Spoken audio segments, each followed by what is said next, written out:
Bersikap. Siap. Sebelum belajar mari kita berdoa. Berdoa dalam hati mulai. Berdoa selesai. Iya. Alhamdulillah.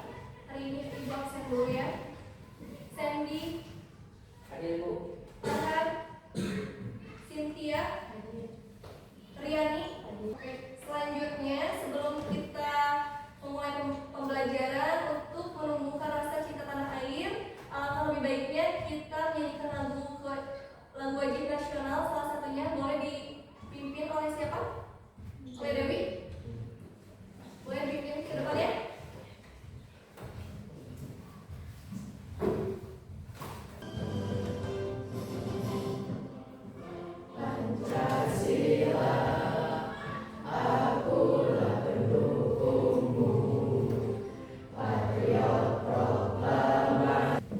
Baik anak-anak semuanya, sebelum Ibu melanjutkan ke materi yang baru, Ibu akan menanyakan dulu nih materi yang sebelumnya Ibu bahas. Ada yang bisa? Saya Bu. Boleh? Pembelajaran minggu lalu yaitu istilah Pancasila dan fungsi peranan Pancasila.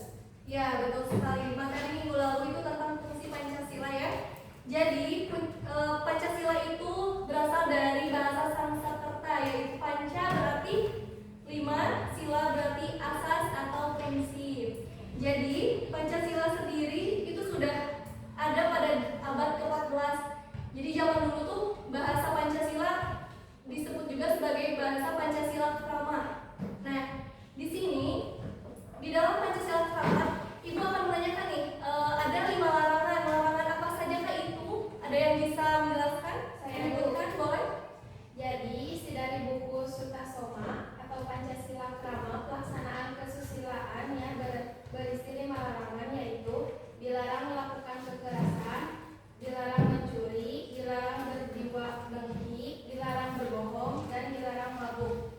Ya, itu isi 5 larangan dalam buku Sutasoma, yaitu Pancasila Krama, Pancasila abad ke-14. Nah, Pancasila sendiri semakin sini semakin berkembang menjadi Pancasila yang memiliki 5 sila tentunya. Yang sila pertama itu apa? Kedua, Kemanusiaan yang adil dan beradab, ketiga, Kesatuan Indonesia, keempat, kerakyatan yang dipimpin oleh hikmat kebijaksanaan dalam permusyawaratan perwakilan, kelima. keadilan sosial bagi seluruh rakyat Indonesia. Nah, betul sekali.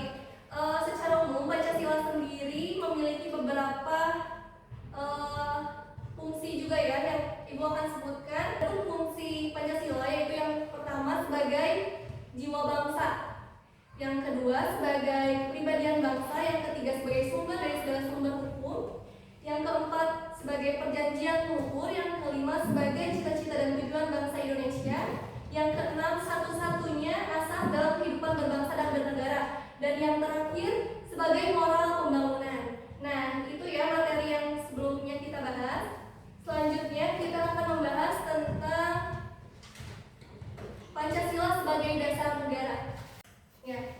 Adapun tujuan pembelajaran untuk kali ini yaitu peserta didik dapat menganalisis peran Pancasila sebagai dasar negara dan pandangan hidup bangsa Indonesia dengan benar setelah berdiskusi dan mengkaji sumber belajar. Aku mau bertanya nih pada kalian, ada yang tahu apa itu Pancasila sebagai dasar negara menurut kalian? Silahkan, ada yang Saya Bu, bisa menjelaskan, boleh? menurut artikel yang saya baca di buku modul Dasar Negara Pancasila, yaitu landasan atau dasar untuk mengatur penyelenggaraan ketatanegaraan negara. Sedangkan pandangan hidup bangsa. Terima kasih ya. Nah, untuk Pancasila sendiri, Pancasila digunakan sebagai landasan atau dasar yang mengatur penyelenggaraan ketatanegaraan di negara Indonesia. Sebagai dasar negara, apa itu dasar negara? Yaitu rumusan Pancasila yang terdapat dalam alinea keempat pembukaan Undang-Undang Dasar Negara Republik Indonesia 1945. Jelaskan lagi ya. Pancasila yaitu ibarat bangunan seperti ini. Bangunan yang isinya adalah rakyat dan terdapat pilar-pilar, yaitu Undang-Undang Dasar Negara Republik Indonesia. Jadi pilar-pilarnya itu ini Undang-Undang Dasar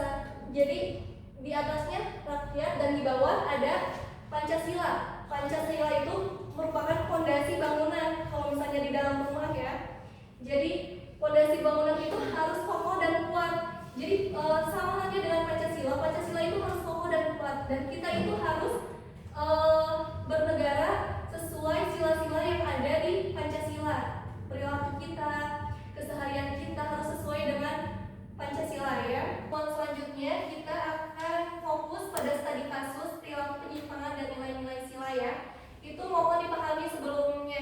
Terima kasih. Alhamdulillah pembelajaran kali ini sudah selesai. Terima kasih kepada anak-anak semua yang sudah berantusias mengikuti pelajaran